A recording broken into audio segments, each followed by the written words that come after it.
As empresas interesadas en asumir a xestión do servizo de lavandería da área sanitaria teñen de prazo ata o 6 de maio para presentar as súas ofertas. A Xunta ven de licitar por 8,2 millóns de euros o servizo.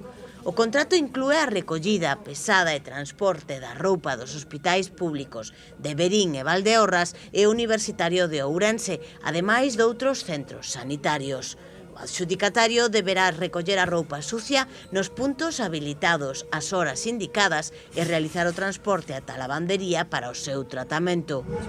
A hixienización da roupa comprende o lavado, desinfectado, secado, seleccionado, encartado, pasado ferro e empaquetado das prendas.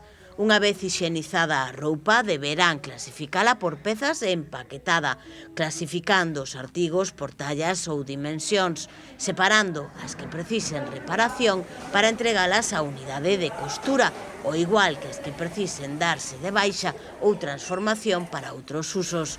Os consumos varían moito ao longo do ano en función da ocupación e a actividade.